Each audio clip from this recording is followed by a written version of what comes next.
एक राज दरबार में एक बहुत अनूठे आदमी का आना हुआ।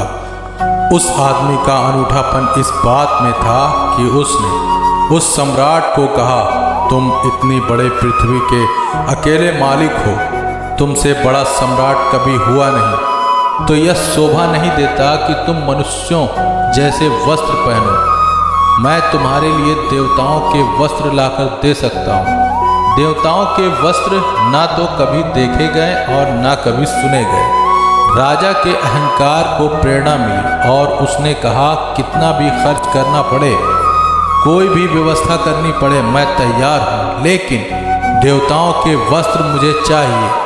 वह व्यक्ति राजी हो गया कि 6 महीने के भीतर मैं वस्त्र लाकर दे दूंगा, लेकिन जो भी खर्च उठाना पड़ेगा, कितना ही खर्च हो, उसकी कोई गिनती न रखी जाए।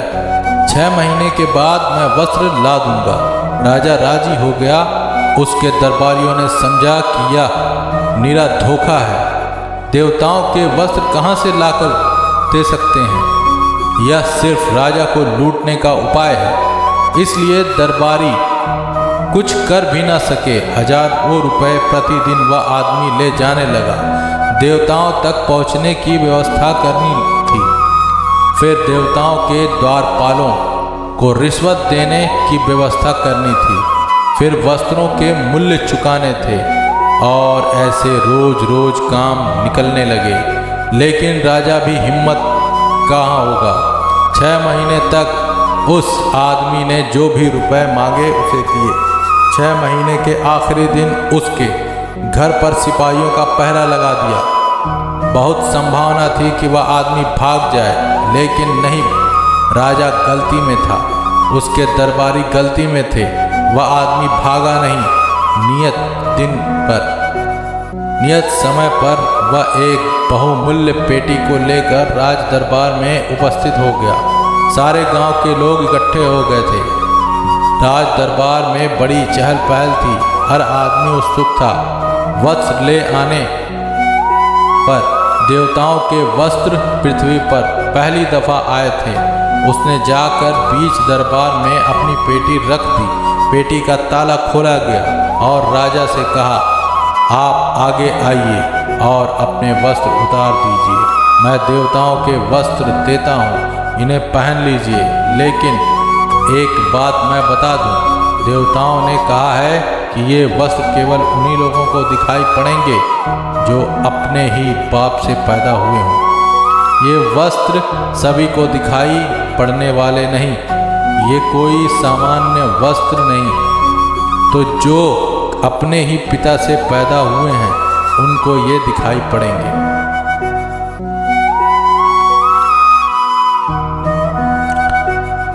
उसने वस्त्र निकालने शुरू किए। उसने कोट निकाला। उस पेटी में से उसके हाथ तो खाली दिखाई पड़ते थे। सारे दरबार में हर कोई व्यक्ति को खाली दिखाई पड़ रहे थे। राजा को भी खाली दिखाई पड़ रहे थे। लेकिन उसने कहा, यह लीजिए कोट, अपना कोट अलग कर दें और इसे पहन लें। राजा को अपना कोट अलग कर देना पड़ा। हाथ खाली दिखाई पड़ रहे थे, उसमें कोई कोट नहीं दिखाई पड़ता था। लेकिन राजा ने सोचा, जब सारे लोग कुछ भी नहीं कह रहे हैं, बल्कि दरबारी जोर जोर से तालियां बजाने लगे और कहने लगे, इतने अद्भुत वस्त्र कभी नहीं देखे गए।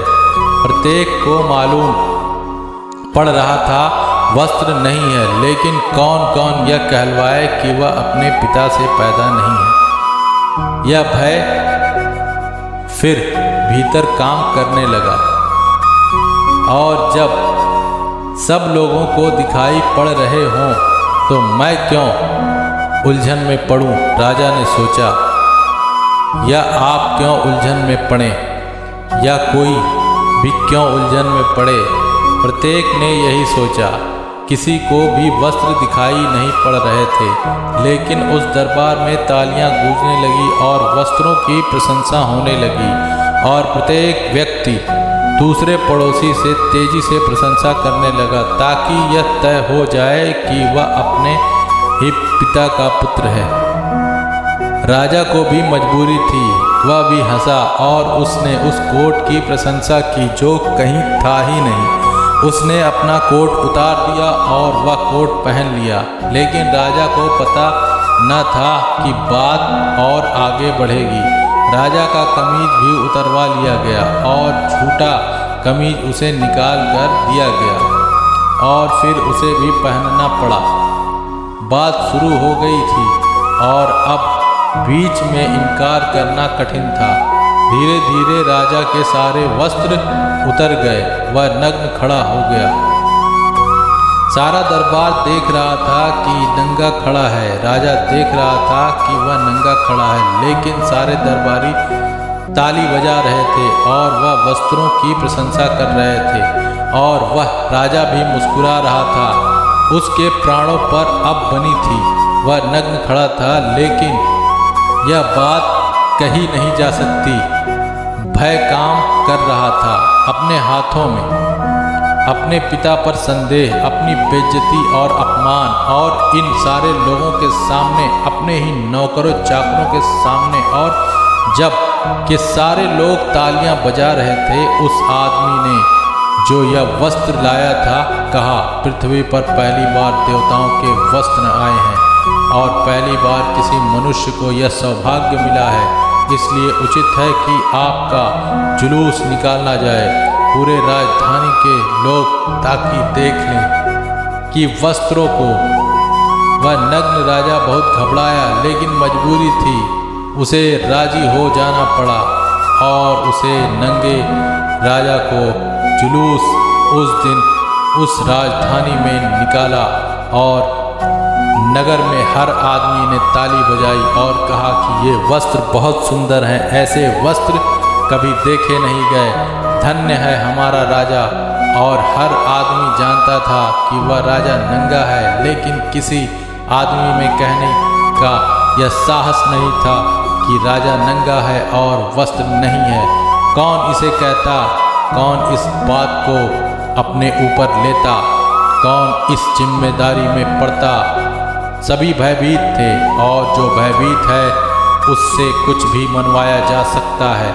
भय कुछ भी बात मानने को राजी हो सकता है, ऐसे वस्त्रों को मानने को राजी हो सकता है जो कहीं नहीं है, ऐसे स्वर्ग और नर्क को मानने को राजी हो सकता है जो कहीं है ही नहीं, ऐसी कल्पनाओं और झूठी बातों को मानने के लिए राजी हो सकता है जिसमें कोई सच्चाई नहीं। लेकिन झूठी बातों को मनवाने के पहले एक बात जरूरी है कि चित्त भयभीत हो जाए, फियर से भर जाए।